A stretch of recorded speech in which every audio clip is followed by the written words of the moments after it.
পুরনো বছরের জীর্ণতা আর ক্লান্তি পেছনে ফেলে নতুন আশার বার্তা নিয়ে আসছে বাংলা নববর্ষ। আর নববর্ষ বরণে ঢাকা বিশ্ববিদ্যালয়ের চারুকলা অনুষদে চলছে জোর প্রস্তুতি। এ বিষয়ে বিস্তারিত জানাতে চারুকলা থেকে আমাদের সঙ্গে যুক্ত হচ্ছেন আমাদের একজন সহকর্মী, সরাসরি যুক্ত হব তার সঙ্গে। যে আশা করে শুনতে পাচ্ছেন, আমাদেরকে জানাবেন যে মোটিভ নির্মাণের কর্মযজ্ঞ কেমন দেখতে পাচ্ছেন এবং সেখানকার সার্বিক পরিস্থিতি সম্পর্কে বলবেন।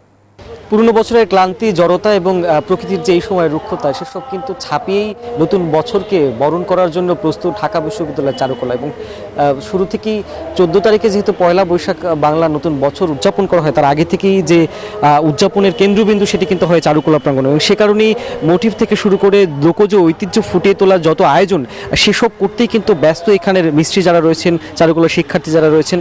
এবং একেবারে দম ফেলার ফুৎসর কিন্তু তাদের ছিল না। সকাল থেকে আমরা দেখছিলাম তারা কাজ করছে এবং সরা, মাটির চিত্র, পটচিত্র, 200-র বেশি সার্ভিস ও ফিচারে লেনদেনের সব বিকাশ অ্যাপে সম্ভব।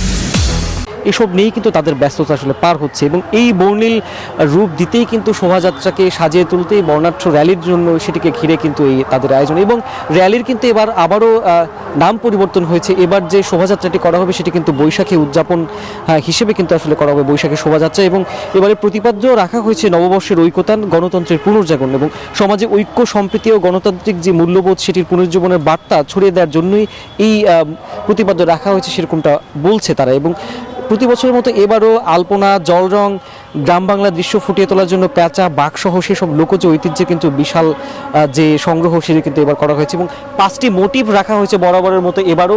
এবং এবার যে ব্যতিক্রম কিছু মোটিভ রাখা হয়েছে, এর মধ্যে লাল মোড়ক থাকছে, দোতারা থাকছে, বাউলদের উপর হামলার যে প্রতিবাদ, সেই প্রতিবাদ করার জন্য এবার আসলে যে শোভাযাত্রা করা হবে, বৈশাখের শোভাযাত্রায় দোতারার মোটিভ রাখা হচ্ছে। এছাড়া মোট সব মিলে 5টি মোটিভ। সব মিলে কাজ এখনও আসলে শেষের পর্যায়ে বলার সুযোগ নেই। 70% কাজ হয়তো এগিয়েছে এবং আরও বাকি কাজ আছে যেগুলো আসলে চারুকলার শিক্ষার্থী যারা আছে তারা চালিয়ে নিচ্ছে। এই ছিল আমার থেকে চারুকলার প্রস্তুতির সবশেষ খবর। ধন্যবাদ আপনাকে।